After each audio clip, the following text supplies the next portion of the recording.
This is my 60th video on my work with OO gauge. See part 1 of this series for my reasons for getting into OO gauge when I already had a lot invested in working in N gauge and I didn't really have space available for a large, fully operational OO gauge layout. Also see my lengthy series on my N gauge railway modelling for smaller and more complex scenery and smaller scale trains running. This part is the 34th dealing with my third layout made using mainly Hornby EZ Track. See the prior video, part 27, for my reasons for wanting to try a Hornby EZ Track layout when I already had an OO gauge layout using Bachmann EZ Track. This part is another kit build, a fairly small one this time. The Dapol, formerly Airfix Trackside Accessories plastic kit. Here's the kit as it came, in a bag stapled to a folded paper sheet, as usual for these Dapol kits, although Airfix sold them in boxes when they first came out back in, the 1970s or even the 60s. On the left is the Wills, Hoardings and Bill Poster kit. I thought I might cover the builds of these together, but I'm only going to cover the Dapol kit in this video. Here's the Dapol kit unpacked. For some reason the bag was full of sprues, but less than half a dozen of the parts were actually attached to the sprues. I can only assume that the parts were on the sprues when the kit was packed, and handling of the bag before I got it had made almost all of them break off. Nevertheless, the parts weren't in bad shape, with relatively little flash for one of these old Airfix kits. The current Dapol versions of some of these kits have abominable amounts of flash. Some of the smaller parts were not too well cast, with very marked mould join lines. The window frames seemed to suffer particularly from nasty ejection marks. As may be seen here, the instructions were just simple monochrome diagrams. I sorted out the parts and cleaned them up as best as I could with a sharp knife and an emery board.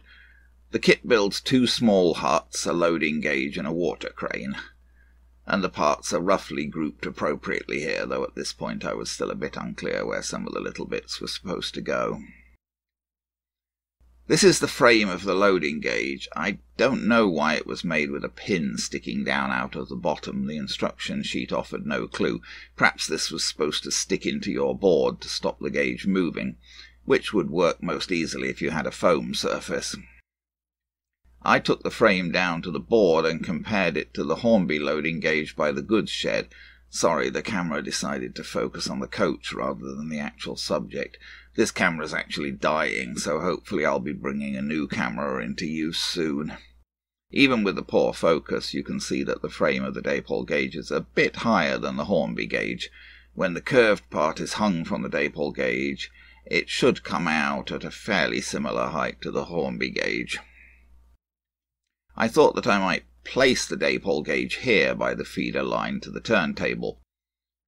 I assumed the idea was that the large base would go underneath your track, but that wasn't going to work for me as my track and roadbed were already fixed down.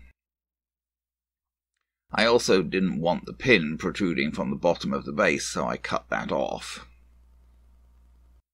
I cut the base down, leaving just a small basic support for the frame. I temporarily attached the hanging piece of the gauge using thread and stuck the gauge into a piece of tack putty to hold it whilst I spray painted it. I didn't use the base as I wanted to paint the base a different colour. The instructions actually suggest using cotton thread to hang the gauge, but I thought that I would try to use some fine chain that I had, and you can see here that I've cut 2 short pieces of that chain beside the frame in this picture. Whilst the loading gauge was in the basement being sprayed, I went on with the other items in the kit. Here I have properly grouped all of the parts. The office parts are on the left, the parts for the line-side hut with water barrel in the centre, and the parts for the water crane at right.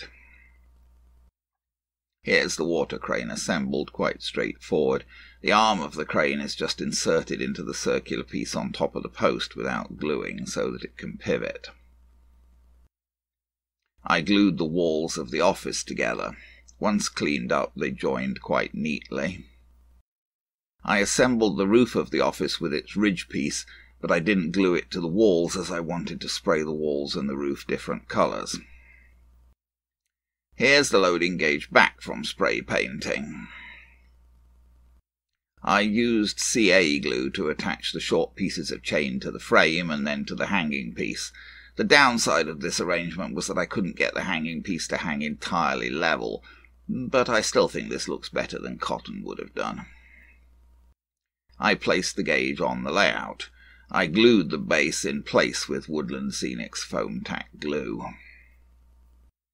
I guess it gets a bit lost amongst all of the signals, but it doesn't look too bad. Here are the walls and the roof of the office back from spray painting. And here's the water crane just sprayed all black. This was what the kit supplied in the way of a sign to put on the office. Hardly satisfactory, really, and in any case I didn't want to make this a coal office, as I already had a coal office in place on the layout. So I printed my own sign, simply identifying this as an office. I did this in my standard way. I scanned the part at 600 dpi, overlaid my sign on the scanned image in a graphics editing program on my PC, and then printed out the resulting image at 600 dpi. I cut out my paper signs, glued them to both sides of the plastic part using rocket card glue, and touched up the edges with a black marker. I glued together the first 3 walls of the other hut. I spray painted the chimney piece and the part of the chimney that was formed as part of the wall piece brick red. I also sprayed the chimney cap brown and the window frame, door and downpipes of the office green. I sprayed the walls of the small hut grey, masking the previously sprayed part of the chimney. I sprayed the roof of the small hut black and its window frame and door blue. I painted the barrel brown and the barrel's pipe with gunmetal paint. Here I've removed the masking tape from the back wall of the hut, exposing the previously painted chimney part. I used a grey wash to try to make the brick chimney look more realistic. The problem with spraying parts of a plastic kit is that you won't be able to stick the parts together using polycement if the attaching surfaces are covered with paint, since the polycement works by dissolving the plastic itself. So I needed to use an emery board to clean the paint from the surfaces where the roof would attach to the walls. Then I glued the roof in place. I had to hold it for quite a long while as it tended to pop away from the walls. I glued the downspouts in place. The roof is still not really on quite right, but I think it'll look okay when seen with the building the right way up. The window frames of these Airfix Dapol kits can be glued on either from the outside or from the inside. In this case there were some really bad casting flaws on the smaller side of the frame, so I hid those flaws by gluing the windows on from the outside. Here I've glued on the other window frame of the office and the door.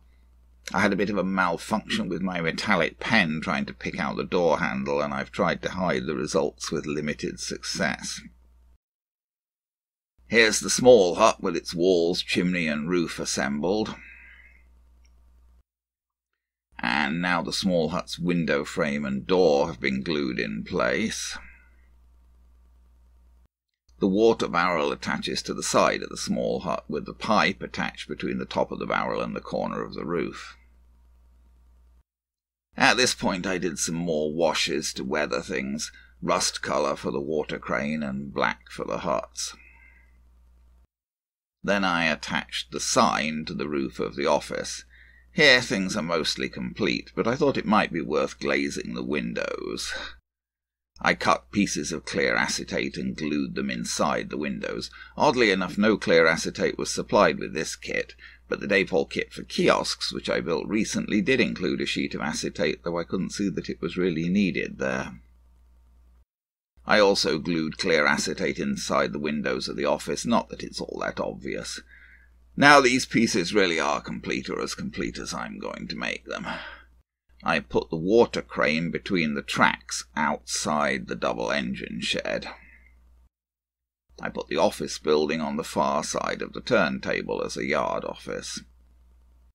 I put the other little hut at the very side of the yard beside the level crossing. And here's a final view across the yard, including all of the items from this kit except for the water crane. I guess I'll do the little Will's bill poster kit next and see if I can find a place on the layout for the results of that.